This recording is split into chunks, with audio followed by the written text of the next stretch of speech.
Helps if I unmute the mic. Let's do that again. Hello and welcome. It's Sunday morning. I need more coffee. I need help with this, really. And Julius is face palming already. It's Sunday morning. It's time for Art of Rock, and today we've got a really cool session on where we're going to talk about how to make your video on a shoestring budget.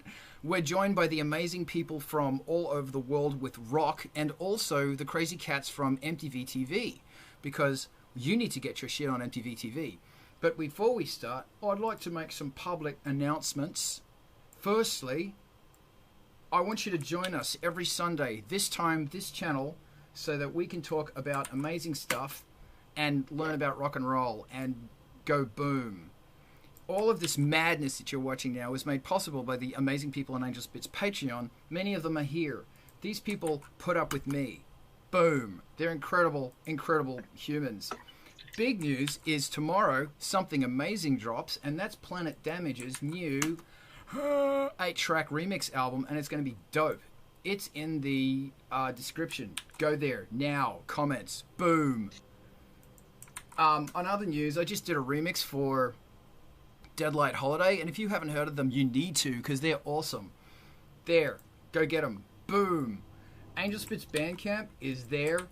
If you want to drill pins into your brain, that's where you get the stuff to drill pins into your brain. Therapy. And also, next Sunday is the 15-year anniversary of the album Crunk House that Angelspit did 15 years ago. Coincidental. And I'm doing a gig for Temple on Sunday to celebrate. There's a link to Temple. Go watch Temple, because it's amazing, and there's going to be a whole bunch of amazing bands. Did I put your thing in there, didn't I? Yeah, I think I did. Yeah, no, I did. Alright, and the last and most important brain-numbing thing is, if you want 24-hour non-stop music from the pit, from hell, tune into eMpTyVeeTV, and they're on Twitch. There's the link in the description. Now let's talk about this some more, because if you don't have your music on there right now, you need a video. So I am surrounded by these amazing rock stars, and we're going to talk about how to make a goddamn video on a shoestring budget. I need more vodka. Someone help me, please. Let's start. Hey everybody, wave. Oh, that's great. Thank you so much. That was really good. You make me feel good about myself. I'm going to throw it open. I'm going to jump straight into this. I want to ask you about narrative, and just throw your hand up or jump right into it. The first point I want to ask you about in the videos that you have created is the narrative. How did you come up with the narrative? Go. Gabriel from, Eva X, I see your hand. Let me hear your voice. You can hear my voice. Yeah. So the most narratively focused video I've done was for my song Subsume. And for that one, it basically came out as the extension. That was an easy one, and this is kind of biffing it. It came out as an extension of the mood of the song. The song's about a very particular phenomenon and point in time. So it was like, well, if I wanted to portray being like suburbanly depressed, how would I do it? And it kind of just came through there. Tell me more. That's amazing. Unless somebody else wants to share. I see Brian's hand.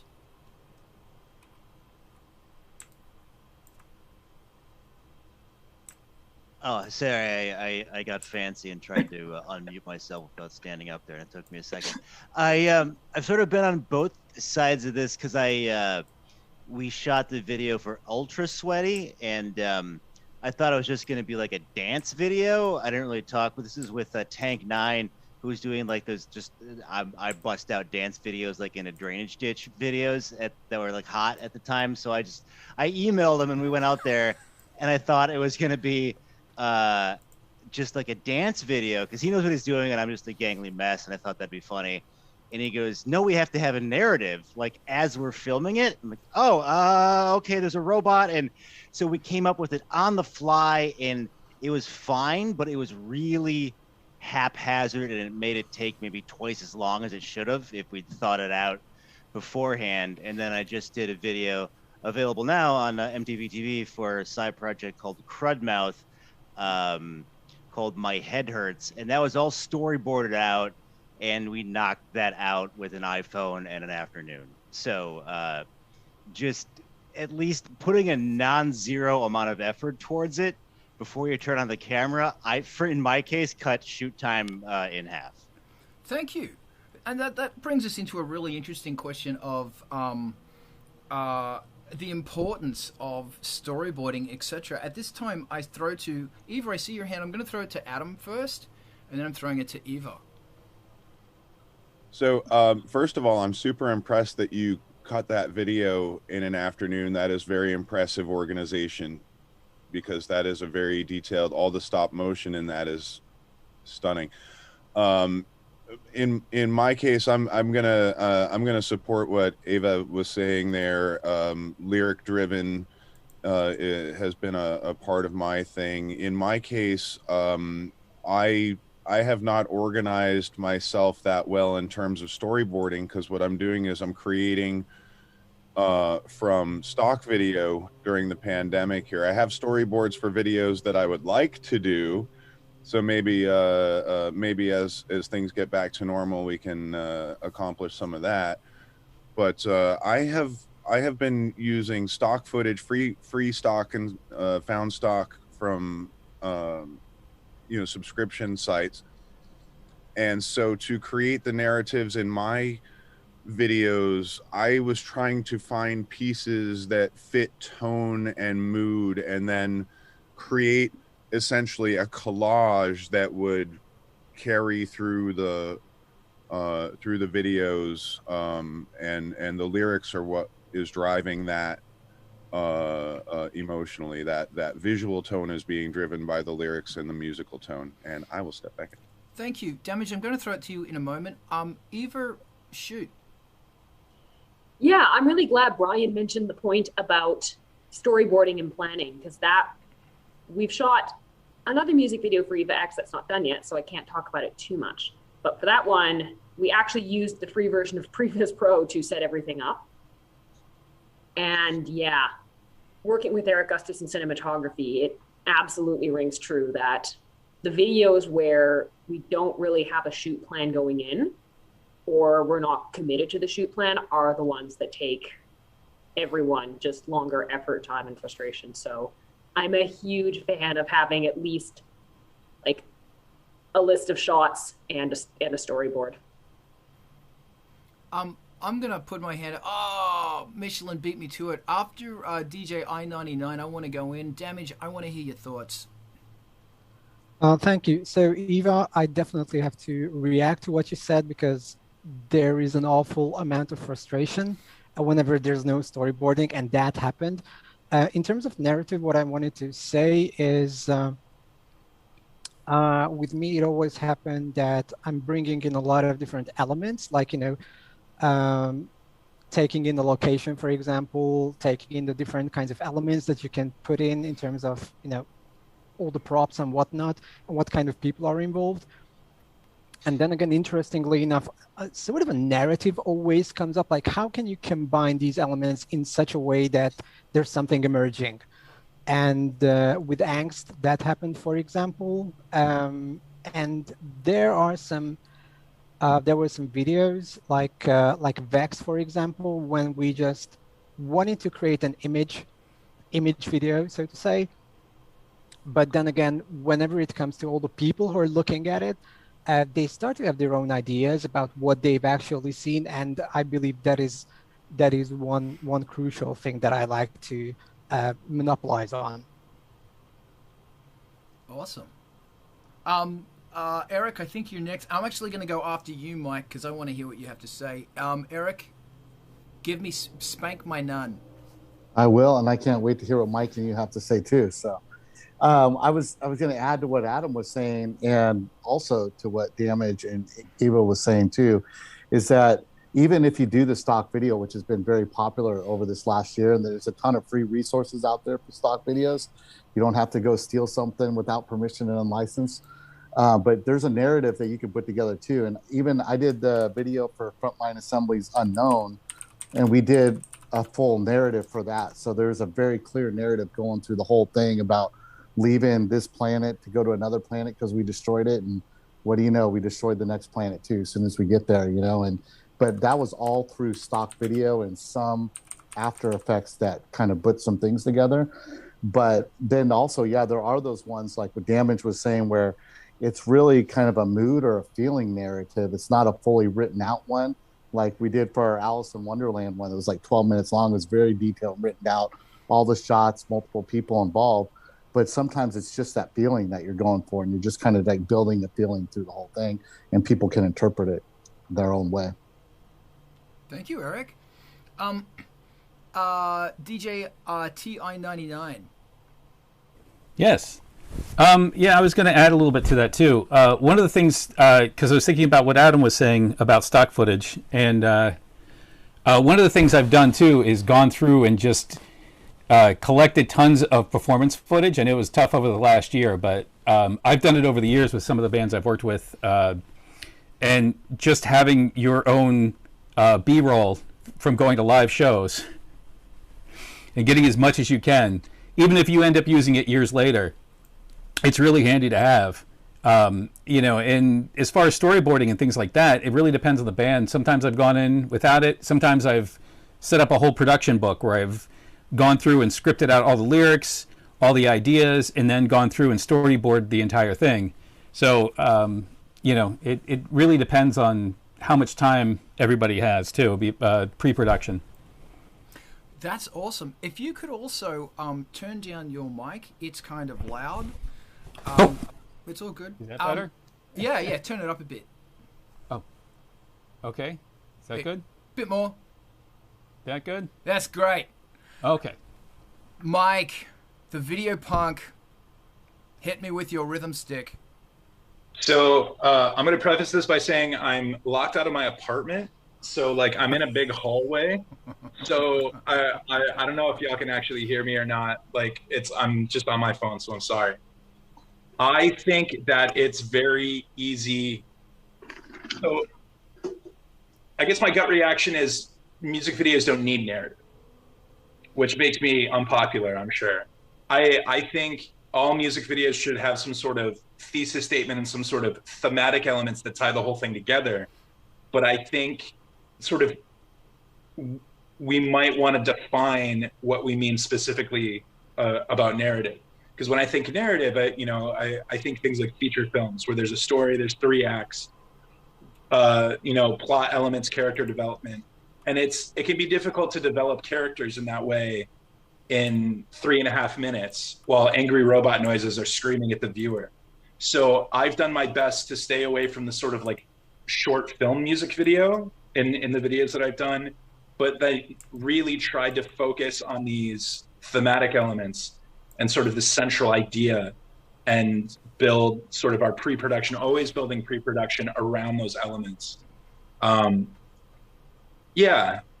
So I think you have the opportunity to tell a story, but I think if it's like super narrative, I think that can sort of be a little bit more difficult to do effectively. Thank you, Mike. I'm just going to jump in there if I can. I like making short films. I'm awful at it, but I like doing it. I like pretending that I'm a 3-minute David Lynch. I'll be unpopular for that one, let me tell you. When I storyboard something out, a video or a photo shoot, Adam before mentioned in the comments to get photos, a video of you performing from your friends' cell phones, and that's a great idea. When I do a photo shoot, or I will try and set up the most ridiculous photo shoot I possibly can, and I will also shoot the video there. When I do a photo shoot or a video shoot, I have a database, and the database goes into the props, it goes into what's needed, the personnel, absolutely every single thing that I require. But the core thing is for me, is a really strong, simple idea. And that idea, I love horror, I love creepy, I like stuff that's got a twist. So I like I like stuff that for me is really important. And that's just me, but I'll echo what everybody said, and especially Brian, as far as the importance of having a shooting script, because if you don't, it will take you a week to shoot something that you could shoot in a night. If you know exactly and precisely, and I've gone into shoots where people says, there's no way you're going to shoot this, and it's like, trust me, man, we're going to get this done, because we know exactly what we're doing, exactly when it starts and when it ends. It's scripted. Thank you, Aaron from Hack and Slash. What you got, Graham? Hey, you guys hear me okay? All right. Doing a lot of cinematography and stuff in the background. I'll ditto what a lot of people said, but I think if you really get down to it, like, it's easy to get lost in your love for the video, and it's very easy to get sidetracked. So it's like, it's okay to want to shoot from the hip, but what I think is key is you got to write a list down, and you got to do some of the remedial bullshit that you don't want to do, to where you can line it up to where you say, what is my list of props? Who's my assistant director? Who's going to keep time? Who's going to watch my storyboard, supervise my script? I mean, like, it's great to have a coalition of the willing, but if you're pulling a bunch of people from the outside and they don't know where that's going, I've just found that creatively you could really, really start, setting up tripwires, because you didn't narrow down, well, who's going to get the fog machine, and who's going to bring the costumes, and who's going to set up the lights, and it's a lot of that tedious stuff that you have to knock down. But once you anchor it and once you center it and you got all those people, you could have your game plan, but people, in my experience, are more willing to help deviate from that just a little bit creatively, but give you the most awesome product that you possibly can, because you already did the organization and groundwork and the legwork to make sure that your blueprint's there. But if it's just high chaos and there's no organization, you might start losing crew like left and right. You get a lot of people that are like, I have no idea what the hell they're doing, but like, it's 2 a.m. and I'm gone. Yeah, we haven't shot anything yet. Yeah. Yeah. If I can, thank you, Aaron. Did you want to say anything else, or did I just cut you off? No. I think you're good. I feel like I'm rambling, so I'm going to stop myself. I actually, Adam, I see your hand. I actually want to throw this to Jamie. Jamie, I saw your hand briefly. I'd love to hear what you and your mannequins have to say. There's no mannequins here today, unfortunately. It was just a point on what you were saying with regards to the difference between shooting without your scene list and your shot list and compared to doing it with. So every video that we have done about 95% in one day. So if we take an example of iDetach, that was done in one day. And it was admittedly a 14-hour day, but that's literally because for 3 weeks, I was making sure that every single scene, at every single shot, which cam was being used, which frame per second was being used, which lighting was being used, who was required for it. And I'll tell you right now, I fucking hate that shit. I mean, as musicians, we all hate that. Nobody enjoys that. But unless you make sure that everything is like micro detail, you're going to struggle if it's something ambitious. And I think everything that you do video-wise is ambitious. No matter how basic it is, it's still ambitious. But the more ambitious it gets, the more organization it demands. And unfortunately, it's just one of those things you've got to kind of chew on, really. But it was just basically in the point that you were suggesting about, storyboarding, possibly, but definitely shot lists. Awesome. I want to just, I see some hands up. Eva, I saw your hand. I just want to throw another question into the mix before I jump back to Adam. And that is about, how do you storyboard? And how do you create that script? So I want to, let's talk about the practicalities here. Let's get into the darkness and explore that with Adam. Okay, well, I've heard a few very important things that my comment is more about summarizing here, in that So Aaron said a few minutes ago, he used the word product. And I think that's a really important thing to remember, that what you're trying to do is create a successful product, right? To make it a successful product, the next thing that I'm hearing a lot about is organization. You know, having it in your mind what you want to accomplish, and a workflow as to how to accomplish that. That seems to be a very common theme going through here. One of the things I wanted to touch back on was what Mike the Liar said about more indirect narratives, and I think that's a really important point. Like, your narrative does not have to be a story. It does not have to be a short movie. But what Mike was driving at there is that it does have to carry you visually and emotionally from point A to point B. I think it's an important thing to remember that can be done very abstractly, and that there's a lot of different ways to do it. So we have been talking an awful lot. I'm sorry, the train's going by. We've been talking an awful lot about shots, but there are a lot of other ways to create music videos. You know, animation, stock videos, something that we've mentioned, lyric videos. There's a lot of different ways to create that narrative, and I don't want to detract too much from the technical conversation about shooting, but I'd really love to hear some people's thoughts on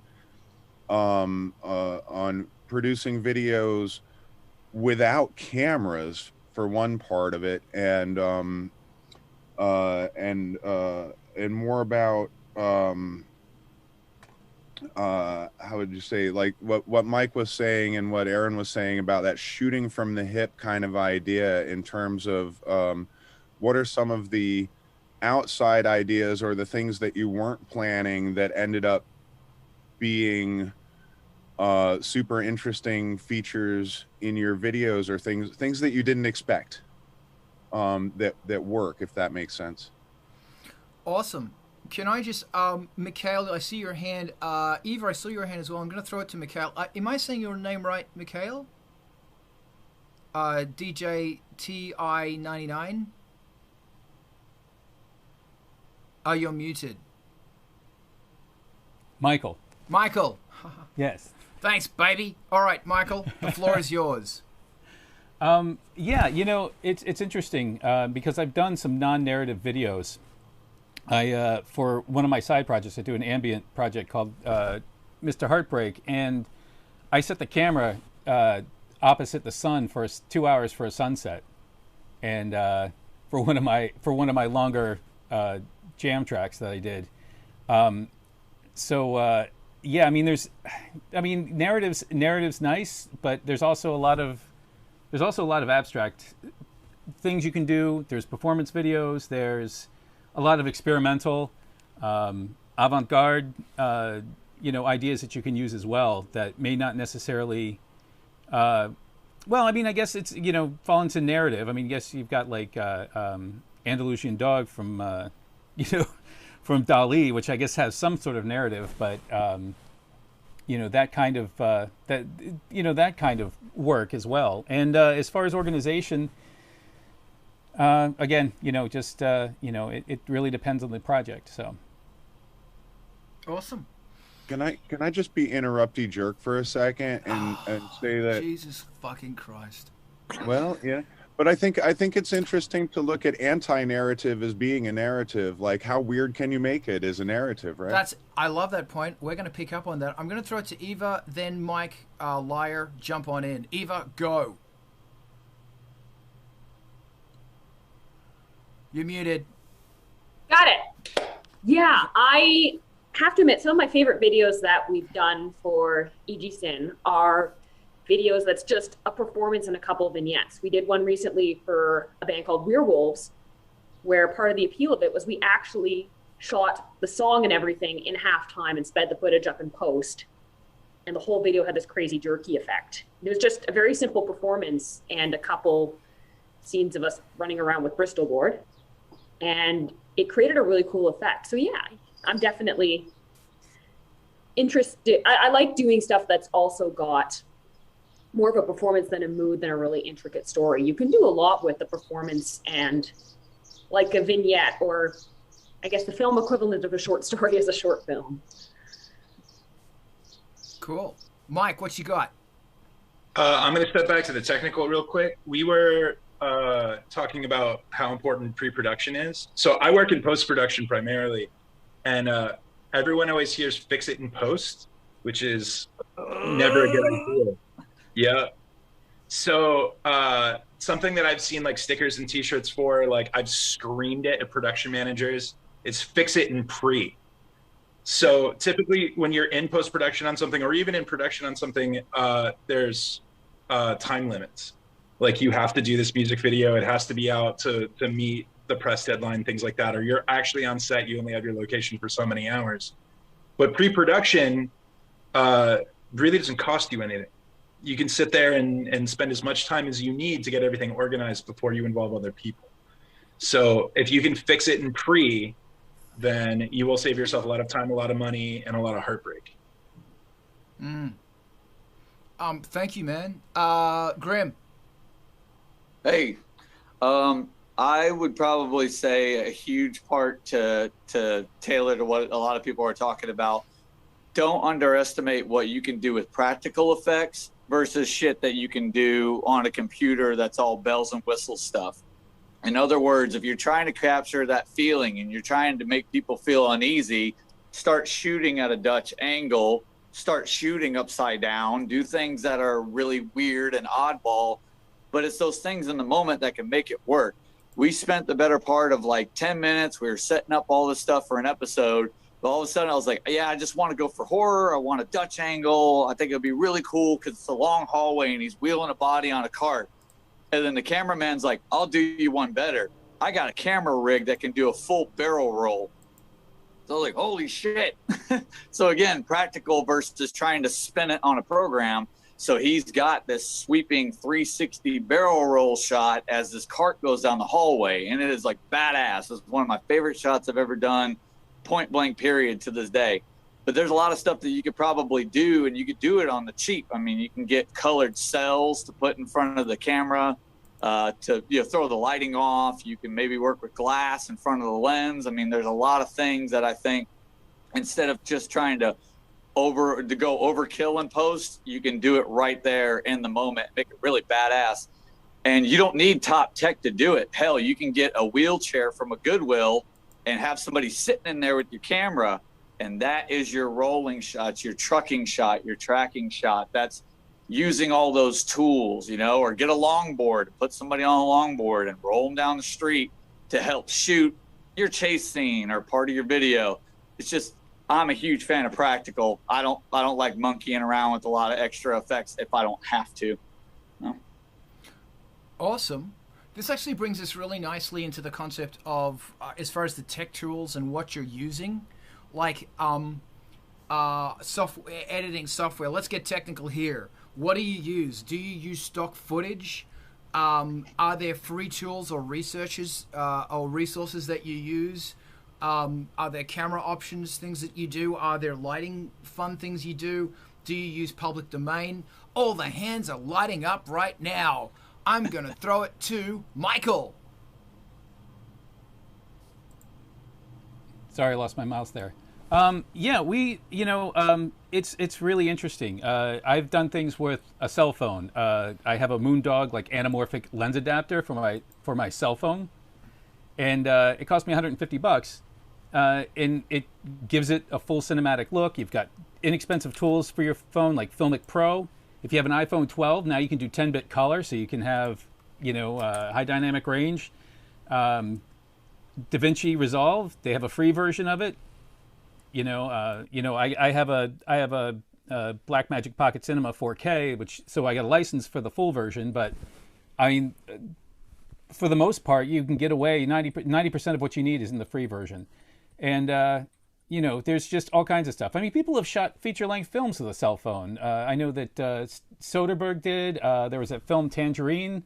You know, so, you know, there's a lot you can do with those and really make it really cinematic, especially with, you know, especially when you're shooting at 24 frames per second and you maybe get a special lens. I mean, even cheap camcorders, you can usually shoot 24 frames per second, and you can get little screw-on lenses. Like the one I'm using now for the video here is just a little cheap Canon $200 camcorder with a screw-on wide-angle adapter.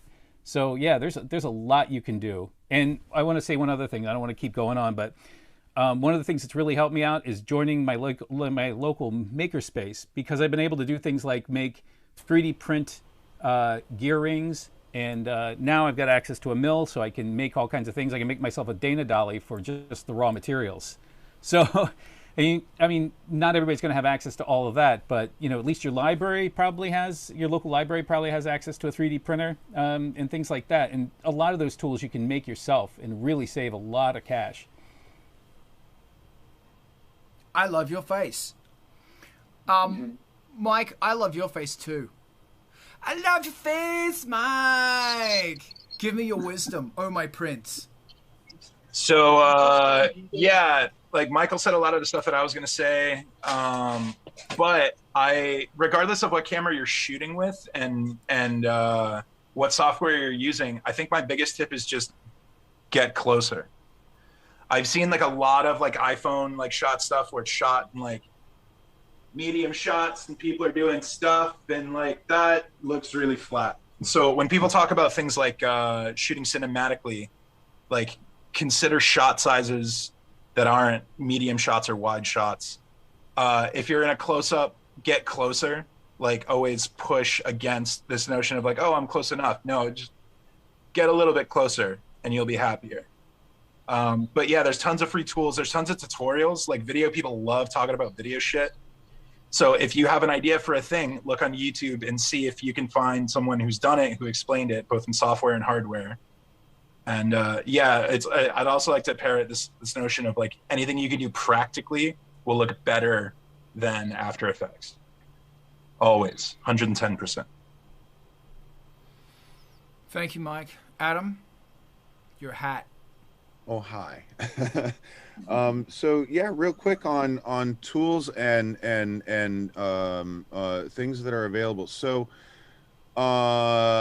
since we are talking about video on a shoestring budget, let's talk cheap. Like, you know, your MacBooks and Mac Airs and all that come with iMovie software, and iMovie software is actually pretty powerful. Like you can green screen on it. It gives you a few editing tracks. You can cut your audio and shit in there, you know, for your voiceover work and all that kind of, it's, you know, it's got titling and all that. It's very, very easy to use. It doesn't take a lot to get going with it. You can start cutting as soon as you open the program, and the more that you get used to it, the faster you'll get. I know that I don't know very much about what's available for Windows stuff. I haven't really used Windows. Okay, so Eva's going to have some good ideas for that. Fantastic. Talking about cameras and stuff, you know, obviously iPhones, you know, your phones these days have amazing cameras. The little extra tools are fantastic. I found these groovy little guys. It's a Polaroid cube, and it is 1-inch cube. I found these groovy little guys on Amazon, and I happened to catch them on sale and got them for $20 a piece. They usually run between 50 and 100 depending on whatever. They have magnets on them, so like you can, you know, you can stick them on the mic stand, you can stick them on the car. You know, I haven't had a chance to use them yet because I got them during the pandemic, and so I haven't in the middle of winter in New England, so I haven't had a chance to mess with these things yet, but I am freaking dying to. And like I said, I got them for $20 freaking a piece. And there's a bunch of accessory kits. So I have an accessory that I could like stamp this. I can stick this onto the bottom of a glass and drink out of the glass and shoot down my throat if I wanted to. It's really cool. Other tools, there's a lot of cool tools. The Zoom Q2N is the camera that I've been using for my video shows. The new version of it is 4K, and it is so sharp that I'm using half the amount of lights that I was using with the old version. And lighting. Let's talk about cheap lighting real quick, man, because you can do green screen with a couple of lamps from what you have at home and a little bit of a little fabric to use as a diffuser or that kind of stuff. Yeah, there you go. Stick a sock on it, you know, that kind of stuff. You know, the same kind of tricks that we use in the studio to make music on the cheap. A lot of those same tricks work in video. And one thing before I pass it on, because I am just trying to open up a lot of topics here. One more thing before I pass it on. Anybody who is making music, if you're used to working in audio editing software and workstations, going to the timelines in video is almost natural. It's literally the same thing. If you're used to cutting audio, cutting video is not gonna be that much of a stretch. It's a learning curve, but it's not a huge learning curve for audio pros. Thank you, Adam. If I may be so bold, I'd like to jump in. One thing I love doing is collecting weird lenses, weird crystals, all sorts of stuff that lets light through them, and shooting through that, or holding it in front of the camera and kind of moving it around the camera, like just so the edges and stuff like that hit it. Another fun thing to do is if you ever come across a piece of like a reflective card or reflective like it was I found a plate. It was a plastic plate and it was made of metal or a reflective plastic, and it was bendy because it was plastic. So what I do is I filmed the camera bouncing off that and moved everything around there just to get some nice warping and stuff like that, because I like sampling. I like getting a microphone, going out into the big bad world, recording stuff, manipulating it with hardware. So I want to do that on with video and lighting as well. And that's another really fun thing to do as well, is like with lighting, shoot it off water, shoot it off this reflective thing, shoot it through crystals, do fun stuff like that. You know, really, really experiment. There is nothing to lose here. Aaron, Grim Life, hit me with your rhythm stick. Hey, so couple things budget related. I think it bears repeating that just because something is used doesn't mean it's junk. I think a lot of people know that notion, but I think a lot of people are like, I got to get some tech, I got to do this, I got to make a big investment. Not so much. You might be able to find a used H4n audio recorder. You can put a sock on the top of it to help, you know, as a pop filter.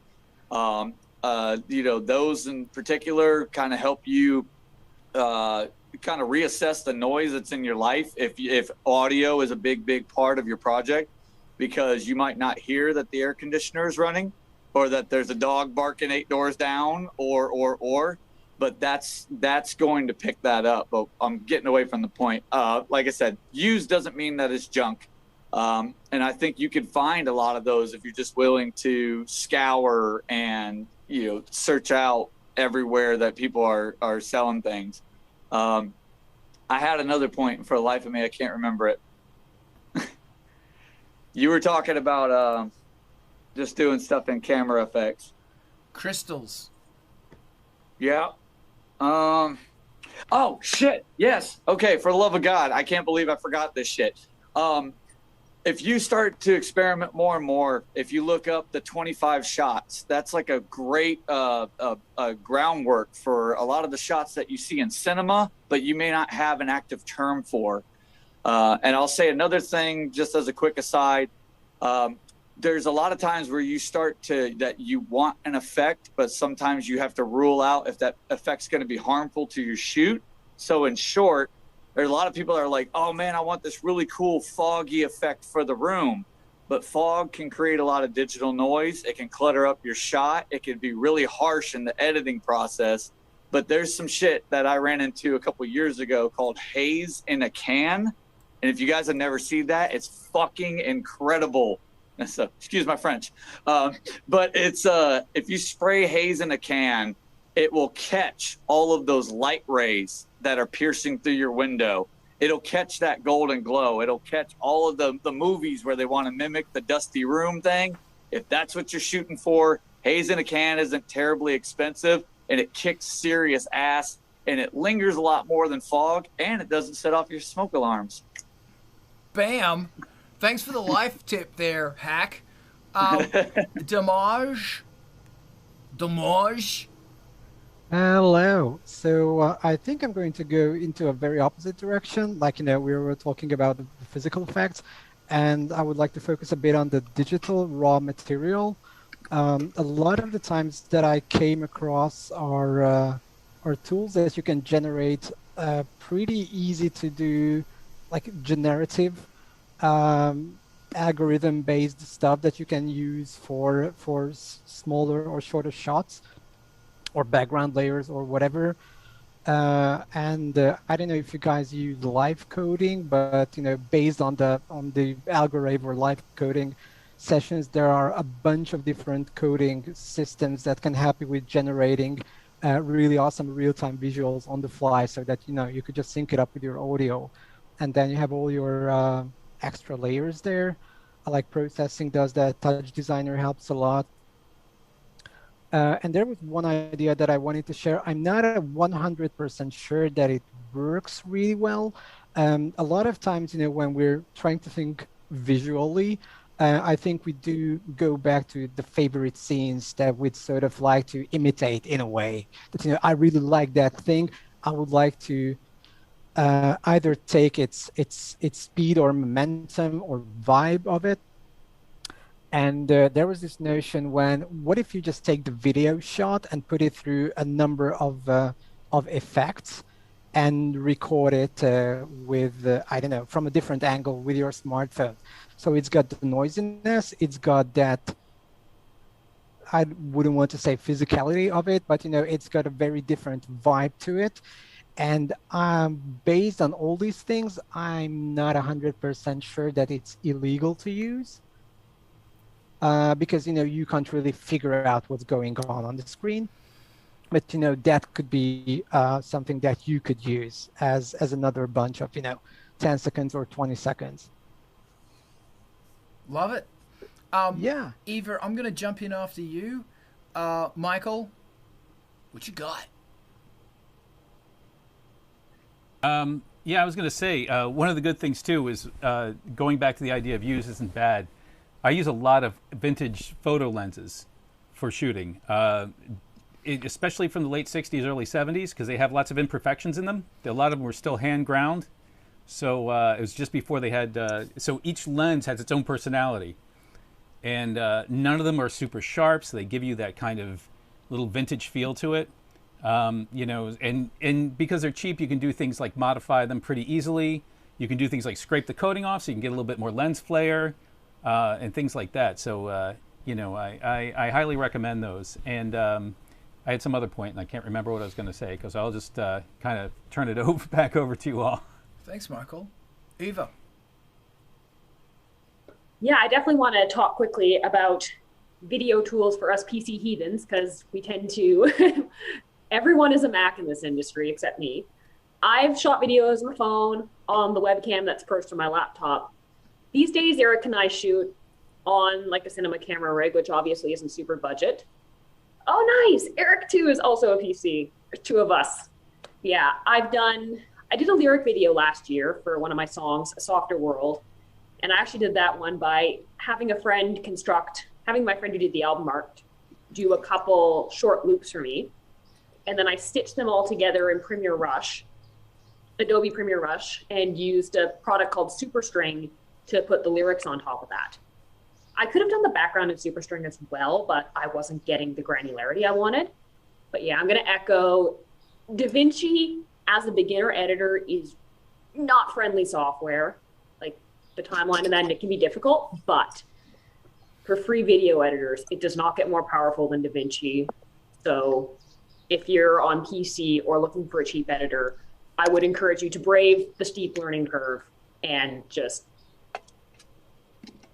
it is very powerful.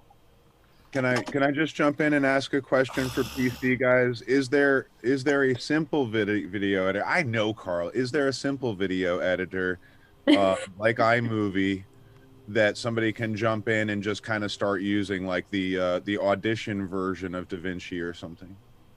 I would say Adobe Premiere Rush is the closest I have found. It is subscription. I think I tacked it on for like $5 a month because I needed Acrobat at the time for stuff.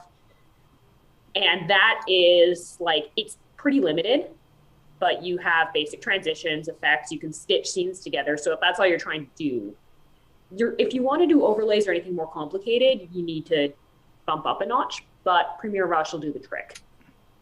Fantastic. Thank you. I'm just going to jump in really quickly. Something I like doing is shooting something, then exporting it this big, like 100 pixels by 100 pixels, putting it on the screen, putting my phone straight into that thing and shooting it. I was inspired by Mike the Liar on this one because he shoots CRTV. I don't have a CRTV. That's the man. Don't have a CRTV, and connectivity with the CRTV is hard for me. So if I turn up the contrast of the monitor and turn up the brightness, when I shoot right in there with my phone, the pixels all distort and the brightness gets in there, distort, and it's the most wonderful thing. It's absolutely lovely. Try that. It's fun. I also wanted to briefly touch on, because stock footage and public domain image is, something else I want to throw into the mix here. I usually use public domain, and I've never had problems with it. But FYI, about a month ago, on a video that I used on, I think, the album Black Dog Bite, it was a sci-fi that was in the public domain. Somebody reported me to YouTube saying it was a copyright violation. And I got a strike. Like, I got a straight-up strike. Like 3 of these and you're gone. And what was interesting is that there was no place for me to argue that I had the option of emailing, contacting the person who made the brought up the complaint, and I said to the person, hey, FYI, it's public domain. Here, go on archives.org, read that it is public domain, because I got it from archives.org. And YouTube said, oh, you can't really contest this without going through the courts. And it was a bit of a, this is possibly going to open up a black hole of, but I love using public domain stuff, but now I'm going, oh God, am I allowed to do this anymore? I don't know. I'm going to throw it over to, I think Eric, I think I saw your hand at the top of the pile. Yeah, it was probably a different subject at the time. I don't remember what it was, but yeah, it's funny is I was actually going to comment on something that Eva was talking about, and then now you brought up this public domain stuff. We've had issues where we've had videos blocked that are fully our video that we filmed ourselves, and it's 100% ours, and they were blocked for reasons we don't even understand. And I've gone in months later, and videos have been gone without any message from YouTube. Okay, were they blocked because of the video or because of the audio?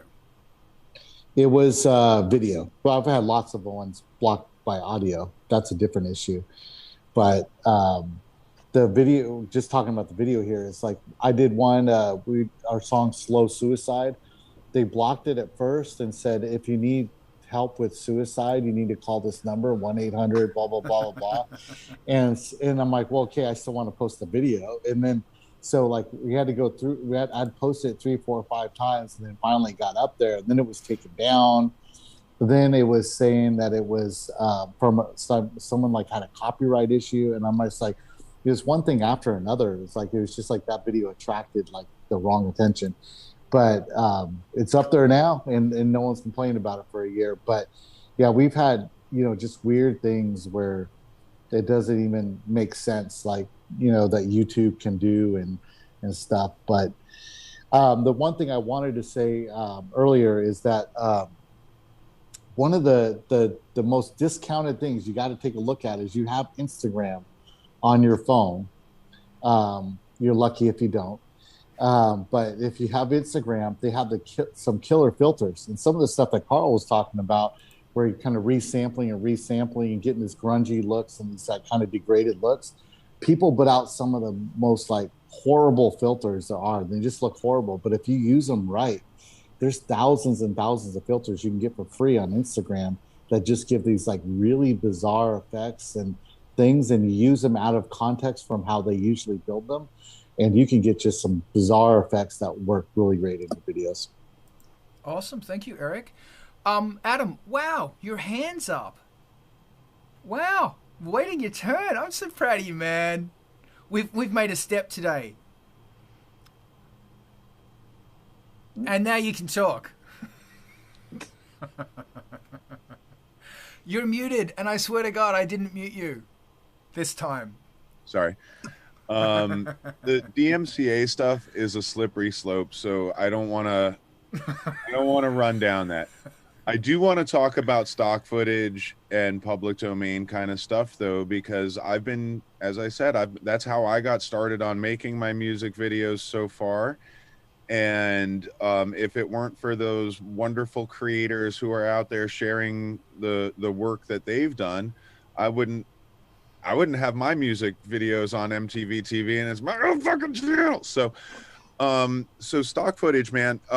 You know, there are a lot of sites. I have a $40 a month subscription to Envato Elements now, because I was using so much free stock from their they have a free version site. I can't remember what it's called, but if you search free stock on Google, there's a tremendous amount of resources. And then, of course, taking any of that stuff is just a foundation. You can take any of that stuff, reprocess it, do all these tricks that y'all are saying, filter the heck out of it, grunge it up, layer it, green screen it, all of these kind of things. Like, you know, almost everything that I make for eMpTyVeeTV, I'm making out of free stock. There's a lot of stuff that you can find out there, like, it's already cut out and everything, so it's on transparent layers. And that's how I made turtle race videos. It's just all free stock,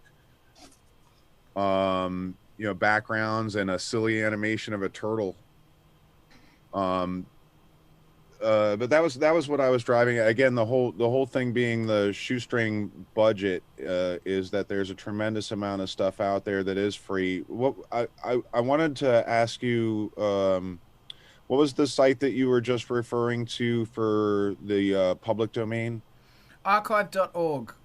Archive.org. So now, is that a place where you would find clips and stuff that you can use? Like, you would absolutely find anything in the world that is, it will tell you if it's in the public archive, public domain. Mike probably knows more about this. By the way, Mark, I saw your hand before, so I've got an eye on you. I think. Can we just interrupt Adam automatically? Isn't that okay? Yeah, totally. I think it's called Karma, dude. Hat, and you've put up so much interruption, Karma. It's payback time. It's how we do. Yeah, I think it's archive.org, and that's where I get so much stuff. And now I'm not actually sure if it is a public domain. And Mike, if you want to throw in at this stage, let me know about specifically. Yeah. Specifically about this. Go. Yeah. So archive.org is user submitted largely. A lot of it is like any sort of media that's in the public domain, but anyone can upload to archive, and they have to put the attributions, and obviously there's some abuse there, so there's definitely some stuff that shouldn't be on archive, but typically it's the anti-YouTube. It's harder to take things down from archive than it is to put things up. So I see your finger. No, keep going. But yeah, so archive.org has specifically acquired several archives of old film reels. Like, if you've seen like any sort of like weird black and white newsreel footage on the internet, it's come from archive.org. They have a massive operation where they're digitizing tapes and film reels, and they're working with universities to make all of their archives available all over the world. Excellent. Now, Vince and Eric, I see your hands.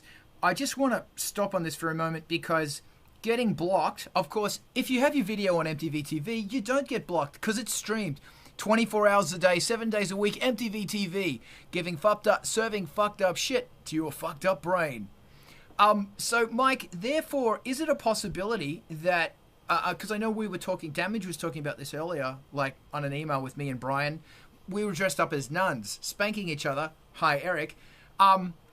Caffeine, is it therefore a possibility to be using archive.org as a place to store your videos as a band? Mike? Oh, absolutely. Lots of people distribute through archive.org. I know sort of the art collective that I'm part of, the Basement Labs, we've distributed a lot of stuff through archive.org. All right. Mark, I'm sorry I missed your question. I love you. Vince, I'm going to throw it to you now. Thank you, Mike. Vince? And you're muted. Right. Yeah, I had to get the mute off. Okay. Archive.org, great thing. The YouTube and public domain thing is terrible.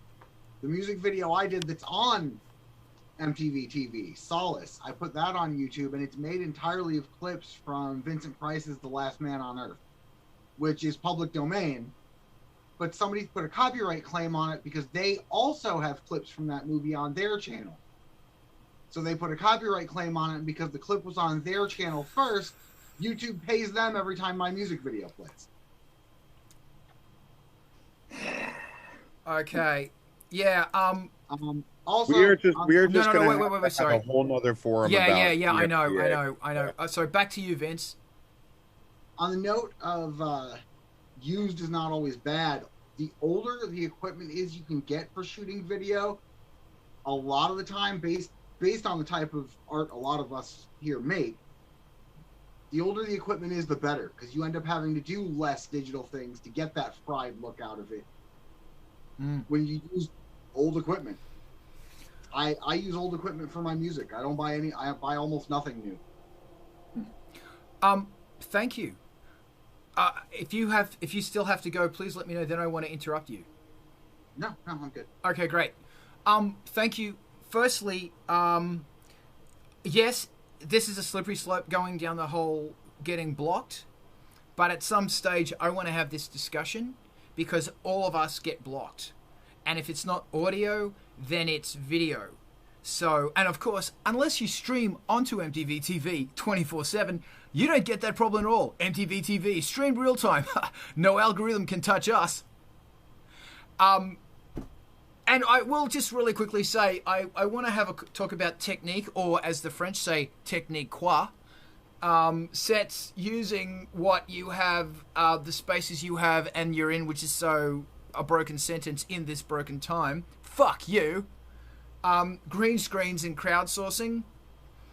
We're going to get to that, but I will very quickly say I had a mind-blowing conversation with somebody once.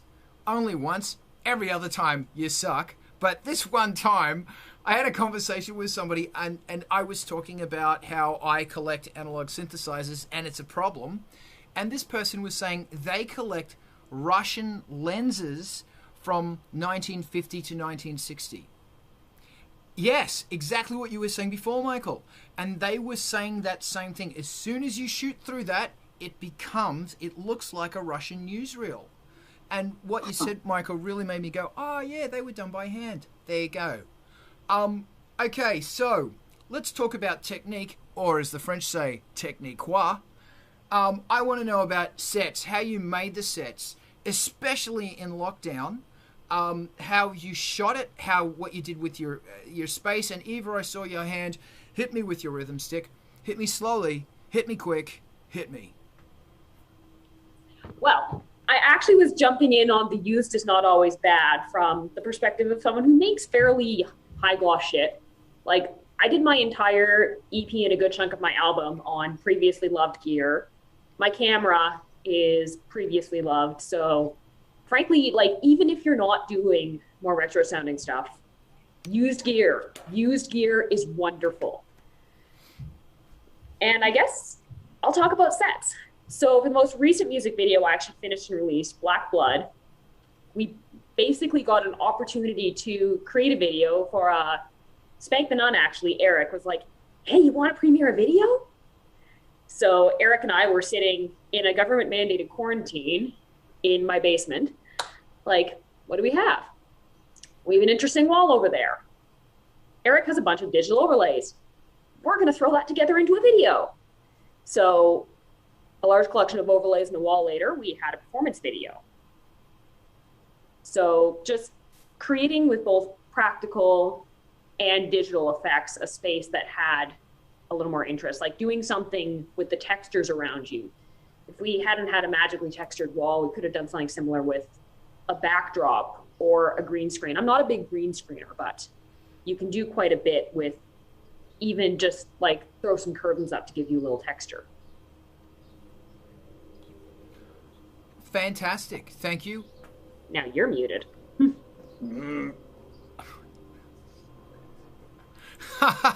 Speechless. Yeah, shut up. Thank you. Grim, tell me what Hades does for this. I think there is an absurd amount of stuff that you can find at Dollar Tree and Goodwill, which sounds like, you know, like, yeah, no shit. But like just things that you don't think conventionally, and then all of a sudden you go, that could be a thing, you know?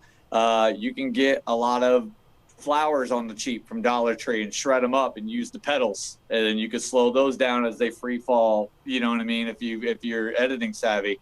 I've taken freaking tablecloth coverings, like a vinyl tablecloth, let's have a birthday party thing, but taped it on the wall and taped it so smoothly that it didn't look like a freaking, like, you know, like a one-off like tablecloth, and with the lighting it really played on it. But what it became was it looked like black oil dripping down the wall, and it was in Bete Noir's lair because he's this creepy necromancer bastard.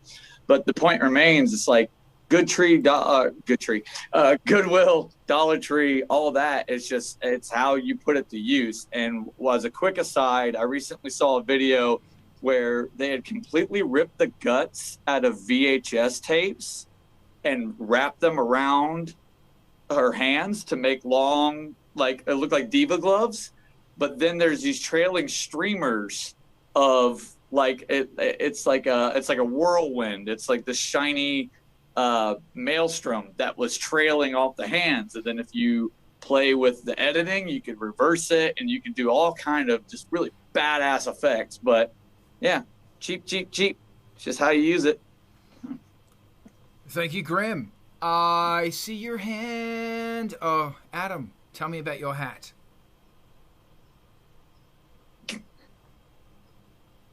Unmute. There we go. It's not a cowboy hat. It's actually a fedora. And anyway. That's excellent. Thanks. Okay, Mike, what do you got? Sorry. No, Adam, you keep going. So on the subject of sets and locations, one of the things that Diana and I were talking about the other day was, well, you know, Charming Disaster, they make these really adorable videos, and it's, you know, like the kind of thing, like you live in an old house and they clear out the space in the living room and it's a just cool space to be in. Carl, one of the most powerful videos is your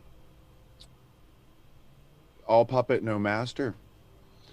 And this is another video that Diana and I have talked about in being super minimal in terms of having to find a location in a set and all this kind of stuff, where you essentially just moved the furniture out of the way and, you know, put the few elements into the space to make that minimal, beautiful setting, and relied on the color and the saturation and the lighting for it.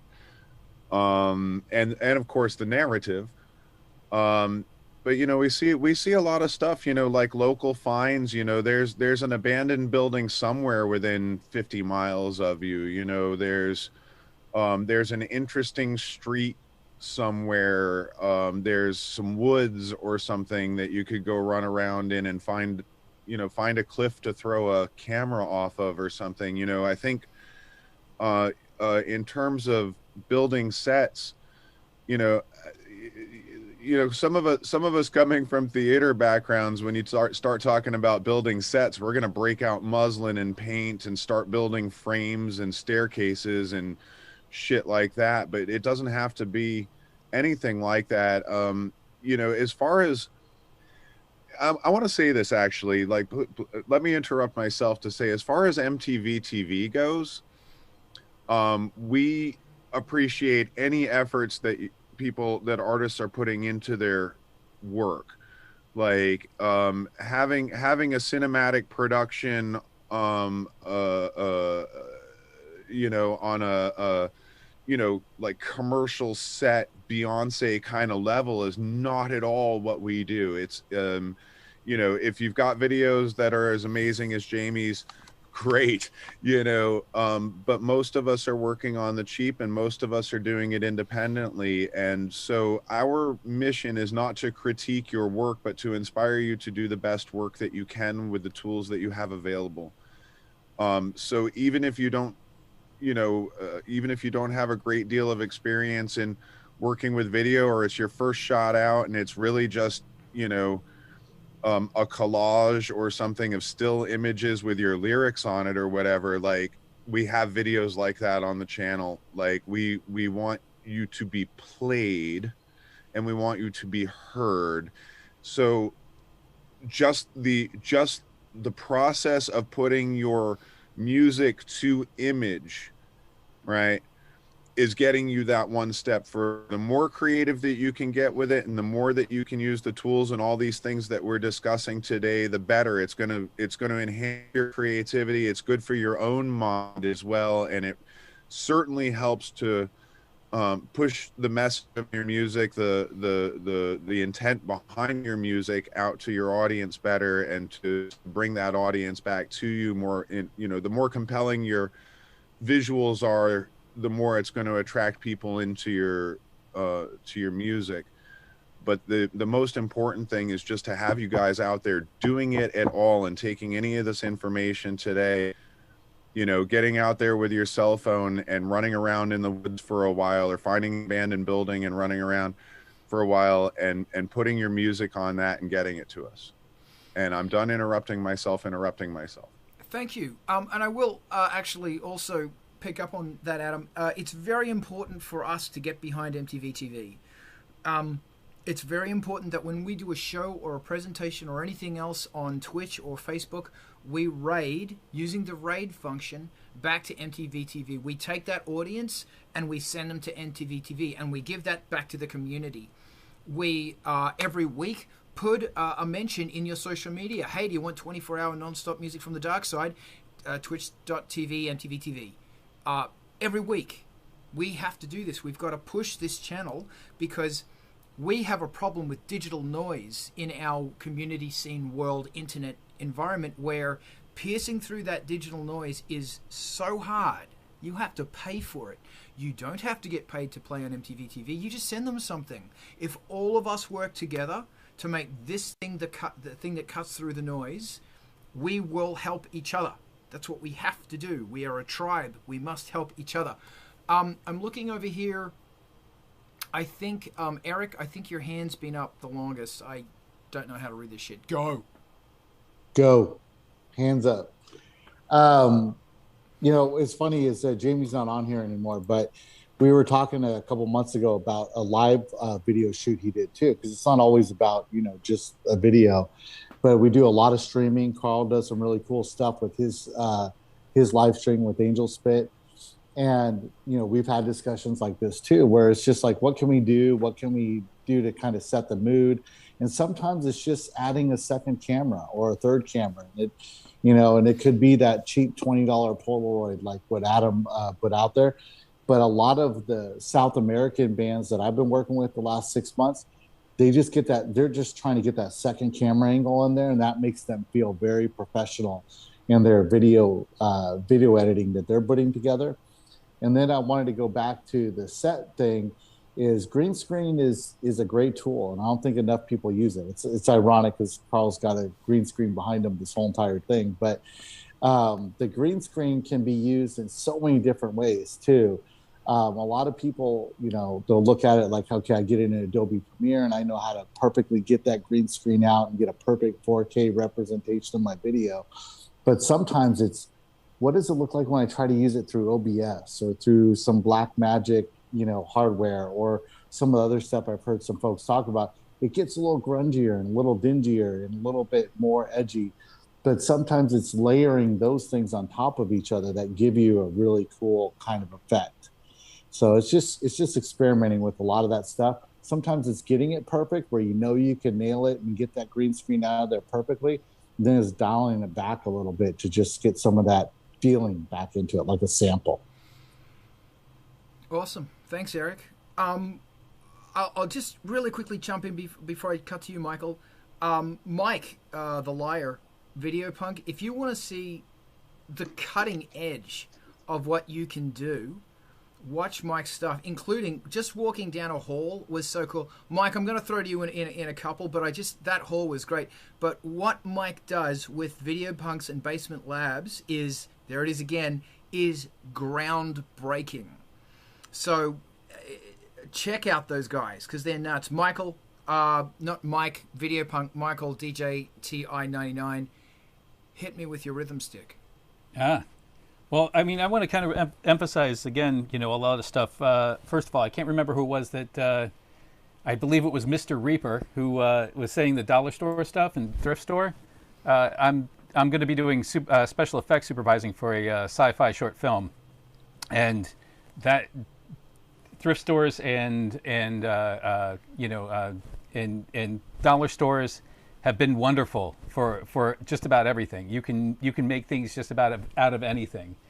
And I also want to talk about green screen because I do have green and blue in my hair, both of them. So working with a lot of bands that we do, that's something to be aware of as well. So awesome. Thank you. Eva. Mute buttons are hard. Anyway, I was listening to everyone talk. We're all talking about Says and Creating Space, and I think one of the things I want to highlight is how much light, and you can create with just light and depth of a richer space. Like even taking a simple set and adding some colored lights. I have a photographer friend who used like folder dividers from Staples for many years to create her colored lights. Just gives you a little depth. And then for a live stream, you move within the space back and forth to the camera, some stuff up close, some further away, and even just some fairly simple stuff, but some interest in light and a strong performance really brings you a long way in elevating what can be even like a basically non-existent set. Awesome. Thank you. Thank you very much. Mike Videopunk, do it. Hey, so I'm actively trying to break into my apartment right now, so I'll be super quick. I think constraints can actually drive the creative. And a really good example of this is there's a book by Robert Rodriguez called Rebel Without a Crew, where he detailed all of his pre-production, sort of his production process for El Mariachi, which was his first feature. And it really started out with you just make a list of literally everything you have, and then you write to those constraints. So yeah, that could be really helpful for somebody, especially if they want to make a music video, but maybe they can't afford spending $50 this month at the dollar store. If you really just through an unbiased lens look at everything that you have access to, you should have something that will spark an idea, and then you can carry that concept. Brilliant. Thank you. Hack. Hey, yeah, one of the big things here, and I think everybody's kind of dabbled around it, but I would say finding somebody who's a production designer is paramount. It's such a huge thing, especially when you're just trying to put a job title to a face to a thing. A production designer is shit. They are the ones that could be the catalyst to where it could be your best friend. It could be somebody that's a sounding board, but it could be, I have a theme. This is what I want to do. you know, it's a Greek theme, or it's, you know, this is supernatural, or, but your production designer can be the one to go out there and start headhunting and pull your Dollar Tree stuff, or find your Goodwill stuff, or just even reach out to like 5 friends and be like, we need fans for this shoot. I just need to borrow your fan, you know, instead of just, I got to buy it, I got to have it, you know. You could have them be the one to kind of help echo that. And more often than not, you're going to find like 10 people that are like, yeah, I don't give a shit. You know, I got these 5 things I don't use, you know, and you're like, oh, okay, well, can we borrow them? And sometimes they're like, well, you could just have them. But the point being, your production designer is usually like a huge and really awesome anchoring point and a good tool to use if people haven't heard that jargon thrown around. Awesome. Michael, I think you're on next.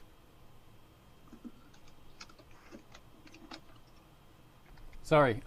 Yeah, I was going to do, I actually kind of accidentally left my hand up, but I want to add in, somebody before mentioned tutorials on YouTube, and there's some really good ones. Film Riot is particularly good. There's some, and 4-Minute Film School from Aperture. And Indie Mogul, they do really, really good work. Indie Mogul's great because they'll show you how to make really dirt cheap props and get your set up really cheap. They have really good ideas. But I find, I'd say out of all of those, 4-Minute Film School, where they have usually have a lot of DPs on there talking about lighting and things like that. And there's a while in the series where they were showing you how to achieve the same look with things like hardware lights and stuff like that they were getting with their expensive Aperture lights. So, yeah, I mean, so, you know, again, you know, it's, I just heard somebody mention that before, and I just want to kind of throw that in there. Awesome, thank you. What I'm going to do is I'm going to throw it to Gabriel. Eva, I'm sorry, then I'm going to throw it to, then possibly Mike. Adam, can you take over as MC, and then you're the next person to speak? I have to deal with a cat issue. I'll be right back. Gabrielle is fine. Mike and the others are making really great points. And I just want to highlight how important it can be to just bring your friends in, bring your fellow creatives in, connect with the people in your community who are also into doing different creative things. And for the last Eva X video we shot, again unreleased, we needed a mad scientist character, and we called up one of Eric's and my friends and we're like, hey, we need to create this like crazy illicit lab set. And he's like, say no more. He shows up with like these shampoo bags that we were able to repurpose as IV bags, a bunch of his like tools, his old synths, and that. We created this incredible lab set in the guy's office with, again, some cool lights. And it just elevated that part of the video so much than trying to do it ourselves. And it lifted a ton of our material constraints because our friend Rich was just like, mi casa es su casa. Let's create this whole set. I have these backgrounds from SETI that cycle through all this crazy cyberpunk pseudo-babble. This will be great. So I really want to encourage just, you know, hang out and make friends with your fellow artists. Hey, I have something really important, really important to say about that. Go ahead. So leaning on your network, your creative network, and working with your friends is a very good thing. But in my fucking 15 years of production, I've learned some shit about it. No more, if people aren't getting paid, no more than a 10-hour day, if you can help it.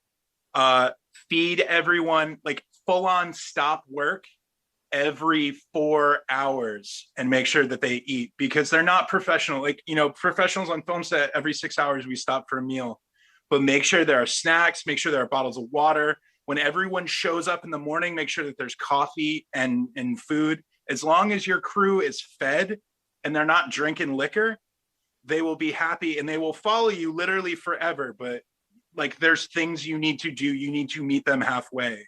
And that's like good food, having snacks, not expecting them to work a 16-hour day, you know. And then even something like, there's sort of a threshold. It's like people will volunteer and they will love you and they will come hang out. But even if you can give people $50, they will end up feeling so much better about it. and they will, like, I think about this.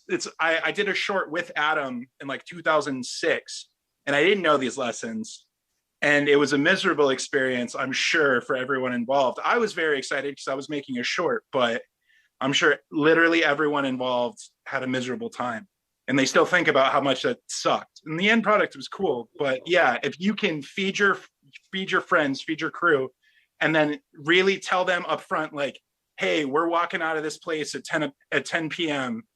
like 9:55, we're done. People will stick around and they will work hard. Yes.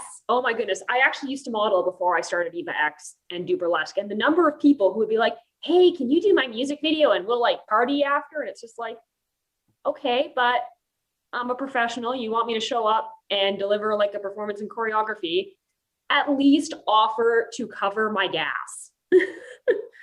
So yes, and for the record, when we invaded Rich's house, we brought beer, we brought pizza, we definitely, and so yeah,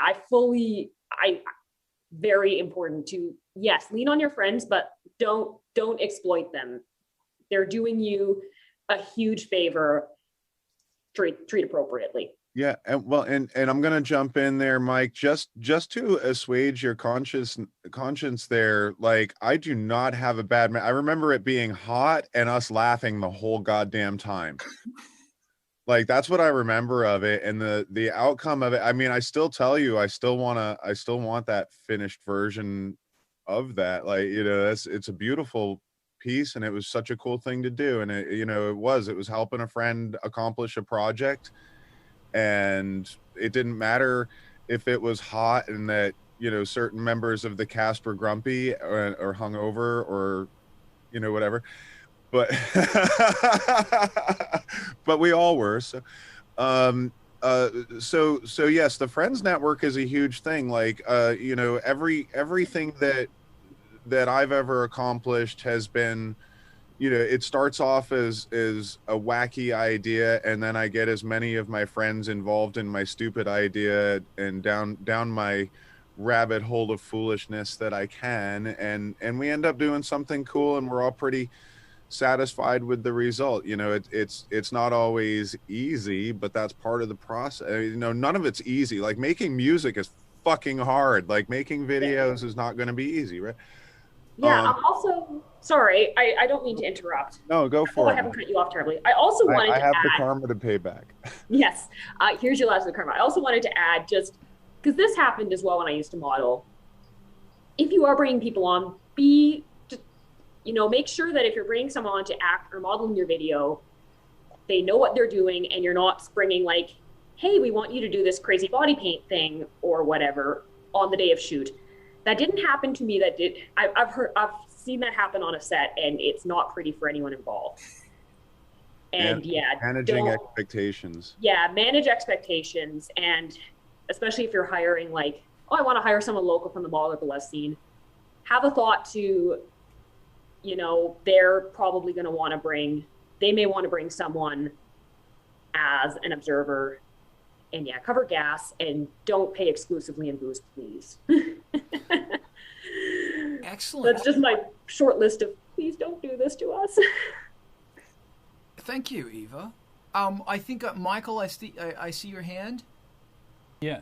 I was going to say, I put this in the chat, but 48-hour film project is a great way to learn local film, find out about local filmmakers. If you have that in your area, I highly recommend doing it. Not only is it really, really fun to write, shoot, and edit a film in 48 hours, but I didn't realize how many filmmakers there were in my area until I started doing that, started submitting projects. And, it's a great way to network and do that. And I was just going to emphasize, the other thing to do is just make sure you feed your crew. Always. That's always feed your crew. Yeah, excellent advice. Grim, take me to the dark side of hell. I would say when it comes to just emboldening and trying to, let, echo in a lot of points there, when it comes to shooting and everything, if there's anything you learn in film school, is to cheat your ass off. Okay, it doesn't matter how a particular prop looks or how the entirety of the set looks, because it's very easy to get lost in all of those details, being like, oh, well, I got to make sure that backdrop's perfect, and then all the costume pieces are accurate, and this guy has they have a special brooch that they wear on this. They may not even see the damn thing by the time everything gets done in editing. But also to that end, you could cheat your ass off when it comes to the way that things are, like, what do I want to say? Like, if you want a flickering fluorescent light, but that's not visually appealing and it's not doing your camera any favors, you could cheat that off camera with someone just messing with the light blocker, and messing with your actual good lights. So the point is cheat your ass off. And then also when it comes to props, just kind of think about, if you are going on the cheap, just trying to explore, this kind of falls back into the production aspect, production designer or a props master, but you can find things to where instead of trying to find a one-off syringe, you might be like, well, what does that look like? And try to wrap your heads around it and get those prop masters and those production designers to look at your photo references. And they could say, oh, well, I don't have an IV, but I have a freaking thick gauge sewing needle, and I have a check valve, and I have freaking fish airline tubing that you get at Walmart or wherever. But the point being, you can craft something together, if you got a few more people to kind of bounce it off of. But yeah, like I said, I think my zero sum here is just cheat your ass off, and then eventually you can focus in, and things that you think otherwise might look hideous will actually show out gloriously with the right editing. Fake it. Excellent advice, man. Adam, what do you got? Well, I wanted to talk about lighting on the cheap, but I see that there is a question coming in from Twitch there about recommendations on real-time video effects based on audio track processing, like using analog gear to affect video. And that sounds to me like it is right up the liar's avenue there. The only man. Like he was walking around and he heard something, analog gear to affect video. Here I am. Mike, It's the true. floor is yours. So I'm gonna give it to All him. right. So I don't use any audio reactive gear at all. I do everything manually. I find that the timing is always better and you can be more selective. But I actually just had this conversation with an artist friend of mine who does like a lot of live PA techno stuff and with live video manipulation. There's a couple of people that do make audio reactive gear where you can feed a line level signal in and it will modulate the video synthesizer. BPMC, Big Popper Modified Circuitry. It's this guy, Drew Popper. He's in Portland. He's built all of my touring gear and all of my gear since 2012. He's great. He's really affordable. There's a couple of other people that make stuff. If you search like video synthesizer on Etsy, a bunch of stuff will come up. But yeah, you can like literally, like I know there's sort of two schools of thought. Like you can do line level audio in and just like crank it and it'll modulate your video. Or now there's a lot of analog modular video stuff where you can actually feed it CV. So you can be manipulating parameters in the video synthesizer with CV, which is like pretty incredible. But yeah, if you got a thing with a big old knob and you can tap your toe, like if you've got some rhythm, you can play your video synthesizer like an instrument. You can get much more compelling, what I think is much more compelling, much more interesting effects in real time than just sort of attaching it to audio parameters like that. Awesome. Yeah, Awesome. and then there's also software-based solutions too. Like I know there's like Max for Live and all sorts of, like, I think you can do video stuff and processing. I don't really know much about the generative end. I think that's more Damage's bag, but yeah, there's definitely things you can do. Damage, did you want to pick up and bounce on that one? Maybe if I can unmute myself, that could be a thing. Yeah, unfortunately, I'm not that familiar with the hardware side, but in terms of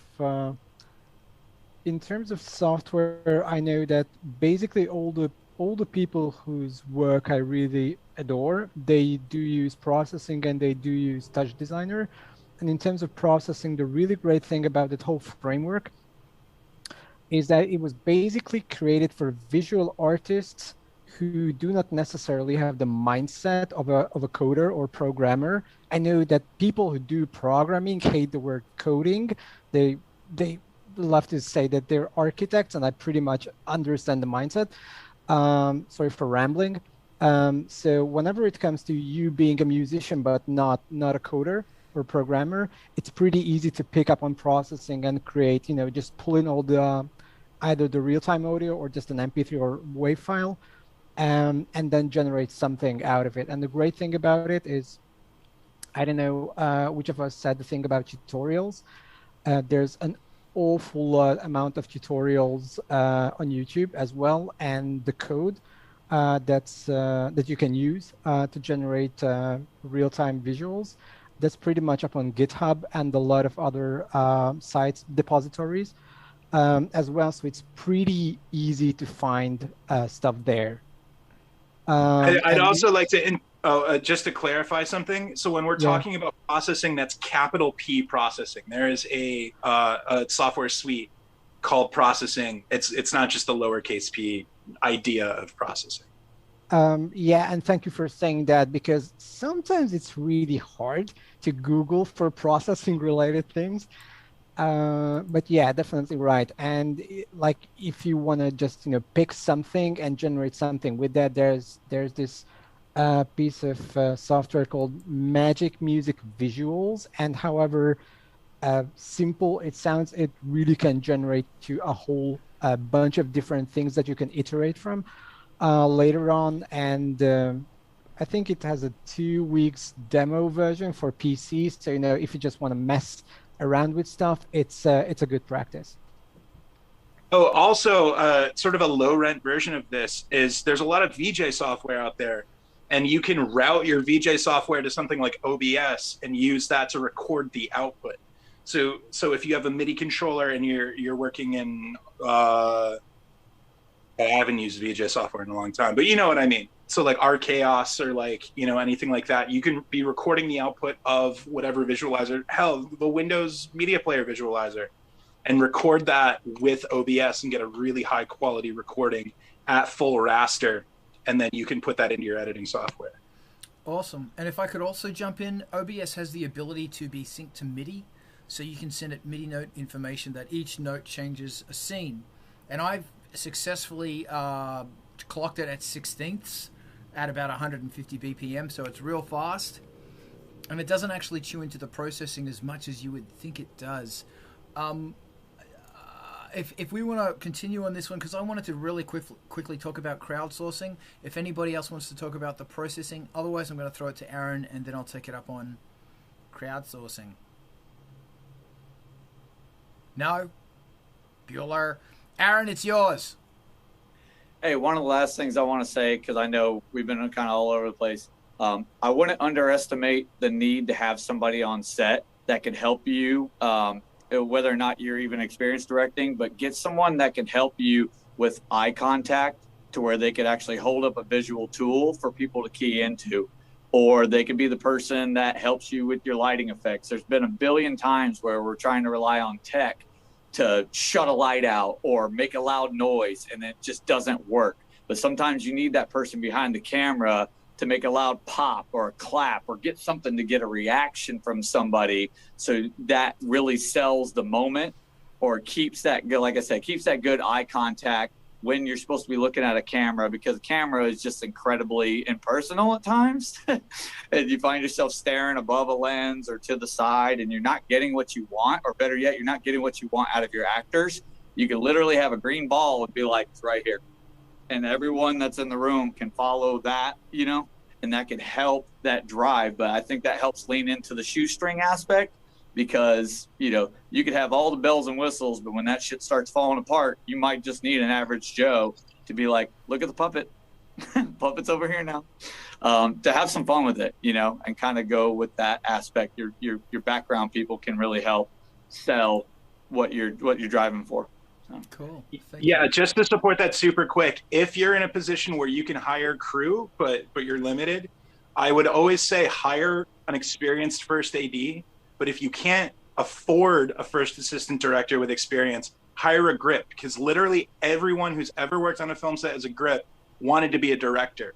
And they'll know things about lighting gags. They'll know things about eye lines. They'll know all these tricks.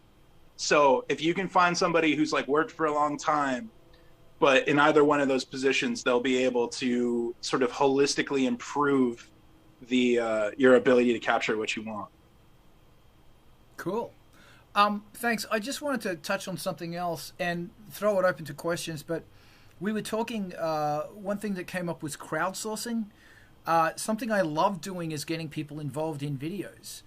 As Justin will Julius will attribute, I'll put a call out on my Patreon and say, okay, I need you to do this and shoot it in this aspect and do these actions. And because pandemic or no pandemic, something I'm always dealing with is getting people to help me. So everything I do really has to be in such a way that I can do it myself. I'm the guy shooting it. I'm doing audio. I'm doing the whole lot. And most of what I do is just me. So when I want to pull other people in, it's usually them filming themselves on their camera. But it's always really fun because you're going to get somebody else's interpretation of an action or something crazy. Michael? Yeah, I was going to say, it's really interesting. The Beastie Boys did that with a whole film. They made a whole concert film out of just tossing cameras out to people and letting them and collecting all the footage and coming back to it. And that's something to think about too. It's actually something I've really wanted to try. Is just I've got a bunch of these cheap Canon camcorders and just give them out to people in the crowd and see who can shoot the best concert footage. And again, it goes back to having the B-roll too, that you can always fall back on, because Lord knows nobody has enough B-roll. Yeah. So. If I can, oh, you done? Oh yeah. All right, thank you. That's something that Mike did with me on the Ignorance Cartel videos. Is he sent me a camcorder, a old school 80s or 90s video recorder, and his instruction was to go out and shoot things that were 5 seconds long, and then he just put them together. And it's funny because it was the creepiest shit I've ever seen. Like there was a big scary analog drone going under the whole thing, but yeah, there it is. Yeah, there's a happy Bob. So you broke into your apartment. Yeah, and what, it was such a simple, fantastic thing of just recording these short grabs of stuff and slamming it all together. And it was really creepy and really effective. Because that's another really interesting thing about, music and images, is that you've got to remember that the audience is coming to this with a suitcase full of stuff, full of hang-ups, full of baggage, full of all sorts of stuff. And if you present them with images, they are going to add meaning to those images and meaning to the music and meaning to the lyrics. They can't not do it unless you're Brian Eno. So take advantage of that. Like, show them things that will evoke that pre-existing thing. Remember, the scariest monster that exists in their head. Nothing you can do can come close to that. That's why we have the shadow of the vampire, and now I throw it to Mike the Videopunk. So I'm really happy you brought that up, because that's like, context is the content. So we're taking, like, ultimately we are taking all of this raw materials and we are recontextualizing it, whether it's things that we've shot or archive footage, and we are contextualizing it in a way and presenting it to an audience. So I think if you can think about it almost backwards, it'll make things considerably easier. But oh shit, I had like a really good point about this, and I lost my train of thought. But it's just like sampling. Yeah. You know, it's like running around, like, you know, you kick a bucket, it makes a sound, and you are able to turn that into a bass drum. And the way that you turn that into a bass drum is you present it contextually in the track as a bass drum. So I think, yeah, you can lean on those things. I knew that regardless of what you shot, with the music bed presented in the way that it was going to be presented, it was going to be terrifying. But then you were, and we had that discussion. So you, with those intentions, went out, shot those clips, and your added intention with the raw materials and the way we contextualized it was able to create this image system that was really unsettling. Yeah. And if I may, sorry, that's something else really cool about that was the viewfinder on that camera, or it's because you sent me two. One of those cameras has a really bad viewfinder. I think it's actually both. You can't see the image. So I couldn't tell if we were zoomed in, zoomed out, or if it was in focus. I couldn't see. And all of that stuff added to this thing that happened. That image is only source of images are only available on the VHS. It's not anywhere else. It's only on the VHS. You can do that, which is another really cool, creepy thing. But I just want to go back to that point of, you know, when lyrics are really obvious or the chord progression is really obvious, it takes away from the mystery, because we like our mystery. When you present something where you go, okay, there's something going on here. I don't know what it is, but something is going on. And something bad is going to happen. And that bad thing is probably going to happen when this video finishes, about 30 seconds, 2 seconds after this thing finishes. Something bad has happened. And this video has started dropping me in a very unpleasant situation. I don't know what's going on. And when you do that, people are going to say, oh, baggage, I will, you know, because I've had people watch my stuff who are right-wing politically motivated, and they're going, yeah, man, absolutely, I get that all the time. Then I get other people who are left-wing politically motivated go, actually, Angelspit's extremely left-wing politically motivated, but it's interesting that you projected that onto it and you interpreted that thing not to get political. But that's something about this process that is so fascinatingly interesting, and I don't know whose hand's up next. Eva, I think it's you. Go. No worries, I'll be quick. I just want to add, you know, talking about the shoestring budget, the cheapest monster to make is the one where you just cast a shadow up, and the easiest effect shot is the one where you just, like, rather than trying to do a wound and a bunch of fake blood, just show the blade descending and let the viewer fill in the gaps. And it's a really quick and easy way to save yourself a ton of budget and still make a really effective shot. Yeah, just have them sharpening their knife and blow a kiss. Exactly. Just like show it whirring, show it coming down, and there you go. Aaron, what you got? Yeah, in tandem with that, with the shoestring, it's said time and time again that your video or your movie is made in the editing room. Like, it's decided. You might have had a completely, you know, grandiose vision, but then all of a sudden the edit proves to work out a lot differently. But in that, I think, you know, there's plenty of stuff to latch on to if you wanted a prime focus, and if you wanted to build your storyboards and you want to have a good sense of context and groundwork. I think, you know, you could lean into the lyrics to help drive the visuals. I mean, I think that goes without saying, but then you could also tap into the undertone. So your video might not match the lyrics verbatim, but it matches that tonality and that feel that you were describing. Like, your track in Creeper is immensely fucking terrifying to me, because it's just that, like you said, it's that feeling of dread. It's that impending doom. But I would say if there were lyrics to that video, you could paint a picture with it. But it also seems like a lot more fun just to rhythmically tap into different tones and use that to drive the pacing of the footage. You could speed it up. You could slow it down. You could do a lot with that. I feel like I'm rambling, but I guess it'd be two trains of thought, you know, to help you organize if you're trying to consolidate and express your vision to another person.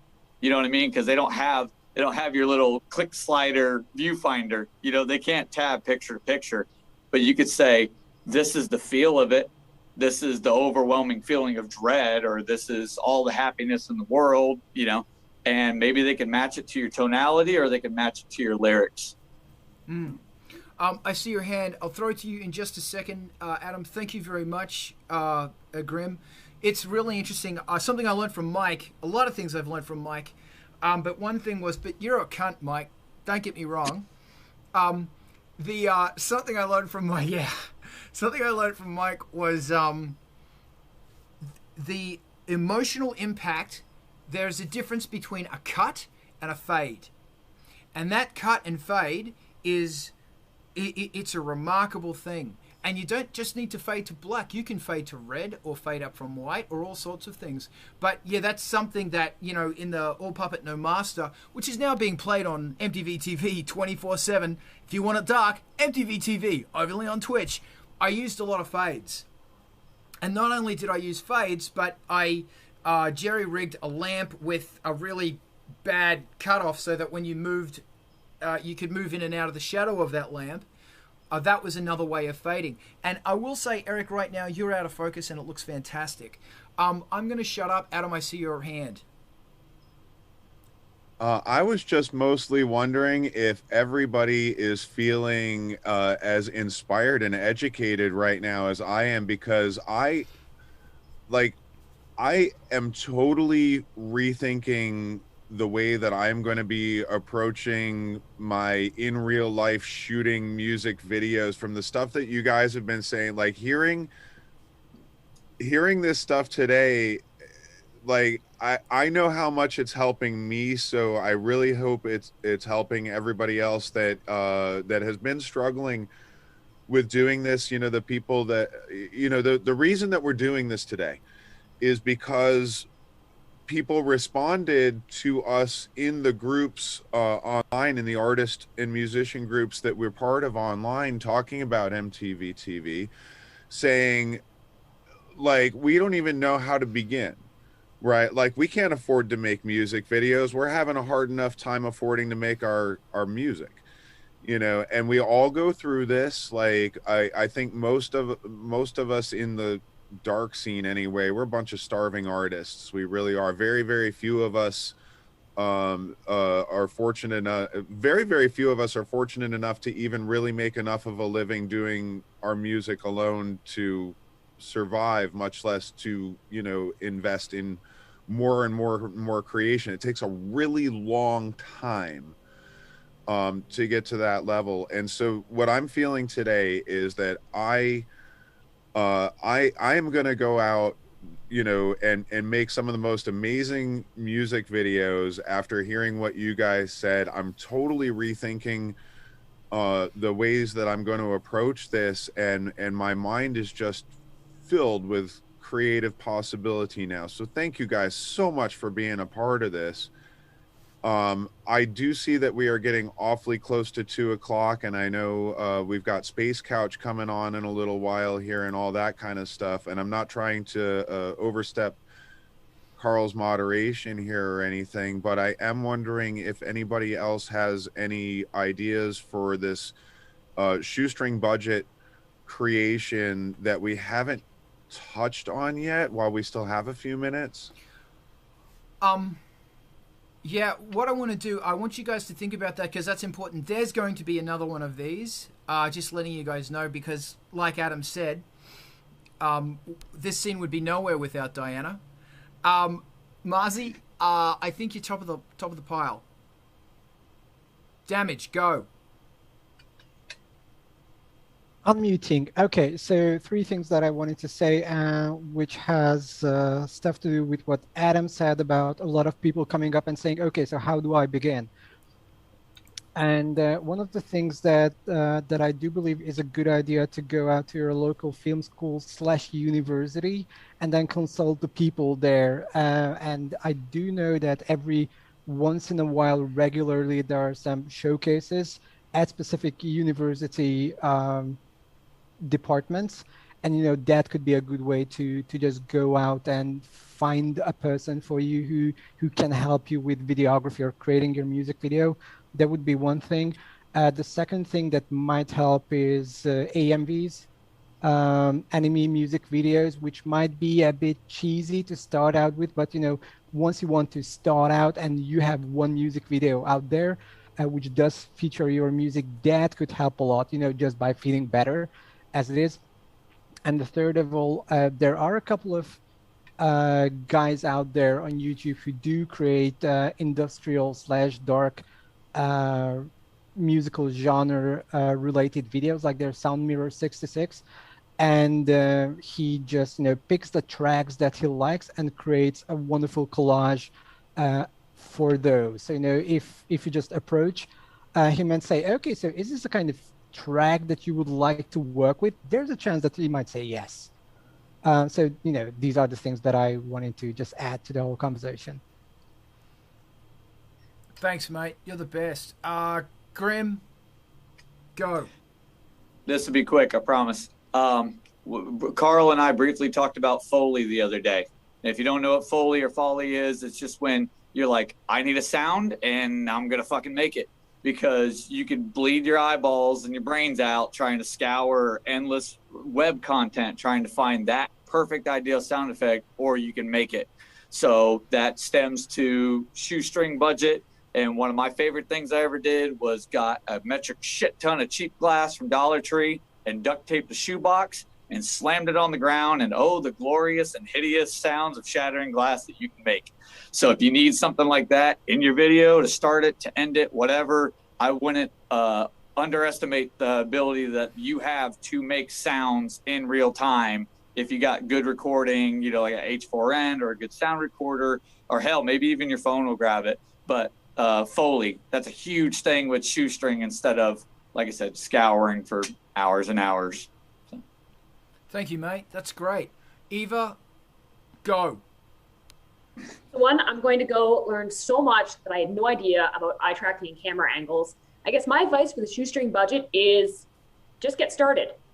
You're not obligated to post your first attempt if it doesn't go so well, but, get your phone camera out, get used to filming yourself, tracking movements. The more you can get comfortable with and practice in front of camera, the easier it's going to be. And just get started, get filming, and embrace the whole learning process. Awesome. Absolutely. I'm going to give the closing word to the fucking motherfucker of motherfuckers. Mike, what you got? I think people underestimate the power of fucking shipping your shit. I think if it's your first attempt and it's not turning out the way you want it to, you should still fucking finish it and put it in front of people. I think it's really easy to get discouraged if something's not turning out the way you want it. But people don't know what's in your head. People know what they see. Absolutely. So, yeah. And then also, I am 100% available for music videos if you want to do like an analog thing. Just putting it out there. Very happy customer right here. Go on. I'm sorry. But yeah, don't get discouraged. Don't get too much in your head. Just do the thing, finish the thing, get it out there, and then keep doing that. And your 25th attempt, I've made some interesting music videos, but I haven't truly made a music video yet that I'm 100% happy with. And I've been doing this for 20 years. So yeah, just do it. Just fucking rock out, make sure that shit is fucking done, and get it out there so you can start working on the next one. Absolutely. Julius, what you got? I absolutely agree. Get this thing done and throw it out and try to get some feedback. And I think that's why it's so utterly important to have this tribe and meet up here to encourage each other, because that's what it does to me. Absolutely. Absolutely.